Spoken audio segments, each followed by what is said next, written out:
पहलगामच्या हल्ल्यानंतर दहशतवादाच्या विरोधामध्ये भारताच्या धोरणाने आता आणखीन एक पाऊल पुढे टाकलंय।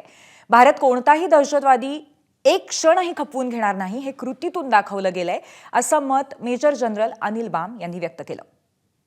आपल्यासोबत major general Anil Bam sir आहेत। सर, गेल्या एक महिन्यामध्ये तुम्ही काय बदल पाहिले?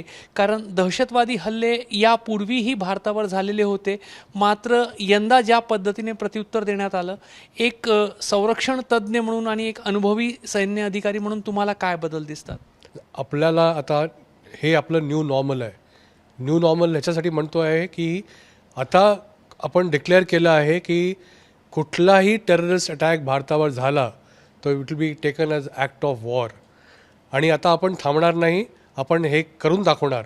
आता आपल्याला कोणाची थांबायची गरज नाही आहे, कोणाचा प्रूफ विचारायची गरज नाही आहे, कोणाला जस्टिफिकेशन द्यायची गरज नाही आहे। आता पूर्ण जग आपल्या पाठिंबाशी आहे आणि आपण आता जे पाहिजे तसंच करणार।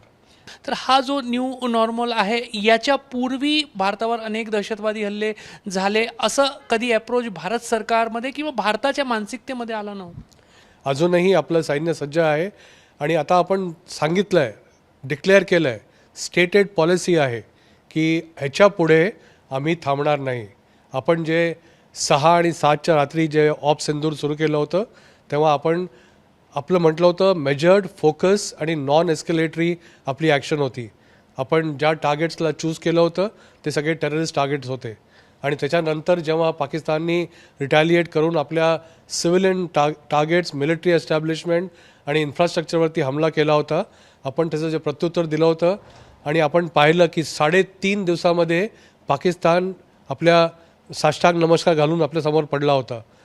हे आता पाकिस्तानला कळलं आहे आणि त्यांना आता कळलं आहे की नो मोर एनी मोर। आता 22 एप्रिल ही एक रेड लेटर डे आहे आपल्या हिस्ट्रीमध्ये की ह्या तारखेंनी सगळं बदल करून टाकलं आहे आणि भारताने पहिल्यांदी ओपन एंडेड हे स्टेटमेंट दिलं आहे की आम्ही आता सोडणार नाही। एबीपी माझा, उघडा डोळे बघा नीट।